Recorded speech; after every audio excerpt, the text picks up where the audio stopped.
My guest for tonight's Conversations with Great Minds is Dr. Sëid Hossein Nasr, currently the Professor of Islamic Studies at George Washington University here in Washington, D.C. Dr. Nasr is one of the world's most respected Islamic scholars. He's an expert on the philosophy of Islam as well as its mystical traditions, and is also the author of a number of books, including The Heart of Islam, Enduring Values for Humanity. Dr. Nasr, welcome. It's great having you with us. My great pleasure. Thank you so much. I'd like to start out with you. One of the books that is out is your autobiography, which I've mostly read. I found it fascinating. You started out wanting to study physics at MIT, if I'm remembering correctly. What brought you to being a scholar of Islam? To begin with the name of God, we Muslims usually begin with his name. I was always very good in mathematics, and I received perhaps the highest grade in the Princeton test in mathematics when I was in secondary school. So everybody thought I should be a mathematician or a physicist. And so I went to MIT with the hope of studying physics, and I was in the physics department at the top of my class. But really I had gone to study physics with the thought that I would be discovering the nature of things. I was really a philosopher in the guise of a physicist. And although I was doing very well in physics and mathematics and other subjects, by my sophomore year I discovered that was not what physics was about, that is modern physics. And I remember the famous British philosopher Bertrand Russell came to MIT and gave a talk which said, in fact, modern science has nothing to do with the nature of reality, but with pointer readings. And that, combined with all the readings I had done, created a great crisis within me. And I decided to leave the field of physics and turn to philosophy, really. But I stuck it out, as they say. At MIT, I graduated with honors. I went to Harvard to try to learn descriptive science. I studied geology and geophysics for a while. But then I shifted completely to study the history of science and philosophy. And I received my doctorate in that field. For all my life, I've been very much concerned with the meaning of science in relation to religion, the philosophy of science, and especially Islamic science and other forms of non-Western science, which have been marginalized so much in our day and age. Do you see a correlation or an association between things like entanglement, quantum theory, Schrödinger? I mean, the idea of, in particular, the entanglement, that a particle can be split in half and be 100 light years apart, one moves, the other moves, that there's no time, there's no space, it's all one. That concept that is really very much at the core of physics, or many of those concepts, and the mystical traditions of Islam and the other great religions of the world. As you know, many people have tried to write about the Tao of physics or the Tao of science and try to create a correlation between especially Taoism and Hinduism, the mystical dimension, and certain ideas of quantum mechanics. I don't think it's that simple, but because quantum mechanics itself is in search of a philosophy. The philosophy of Cartesian bifurcation, which still underlies all of science, has to be overcome. There's a relation between the subject and the object which transcends this duality, which is taken to be ultimate and irreducible in modern, not only in Newtonian science, but also in quantum mechanics and modern physics. And so there are those who have spoken about the mystical view of the unity of reality and unity of subject and object and things like that. But I don't think it has gone far enough. It's not really very profound. There are exceptions. The really outstanding American physicist and mathematician, Wolfgang Smith, in his book Quantum Enigma, for which I wrote an introduction. After many years of not writing on physics, I wrote something for that. Brings these issues out very clearly. There is a possibility of correlation, but not a facile and superficial one.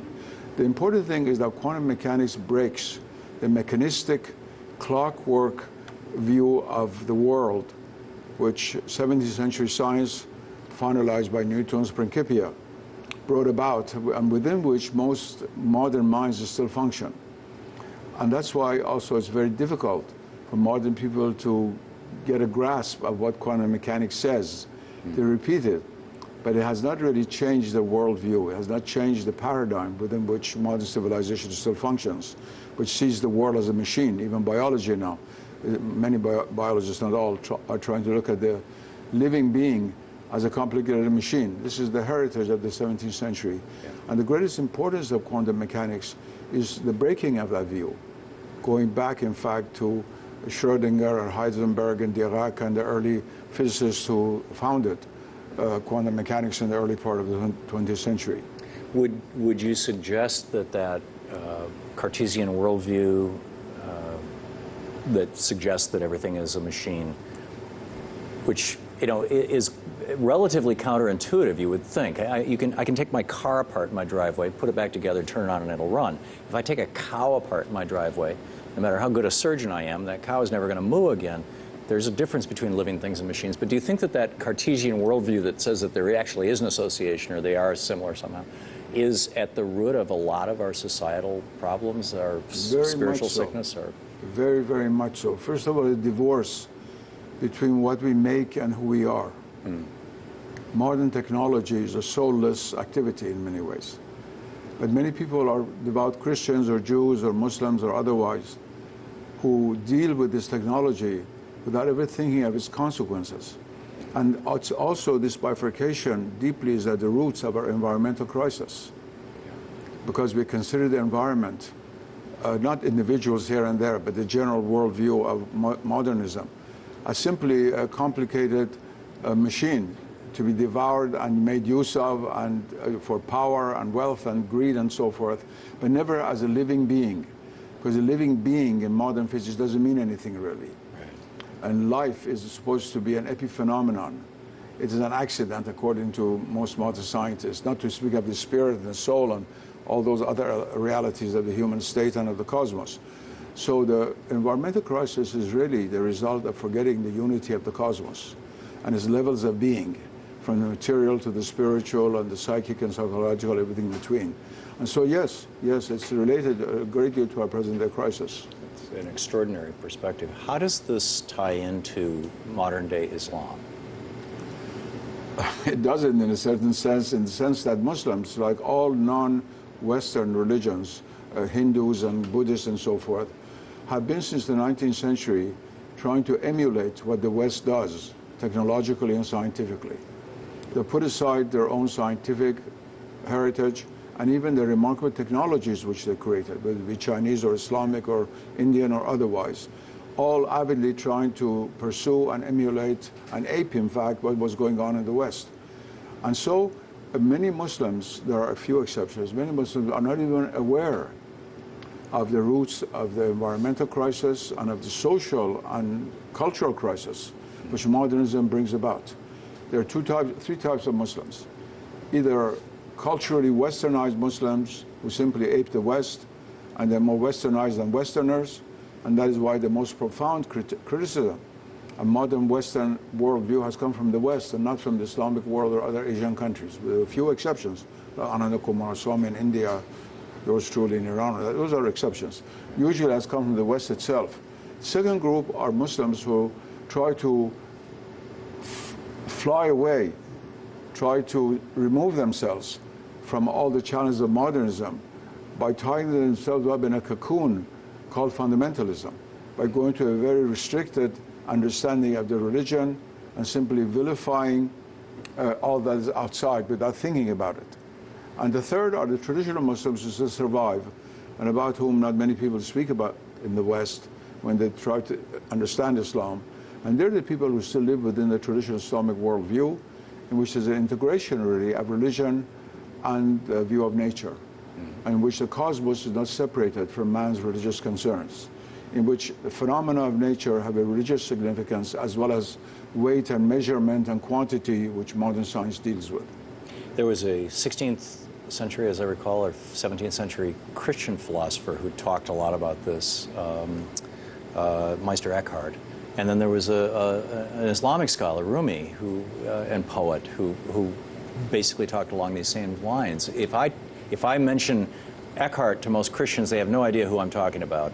If you mention Rumi or the other people in that line of thinking to most Muslims, do they recognize them?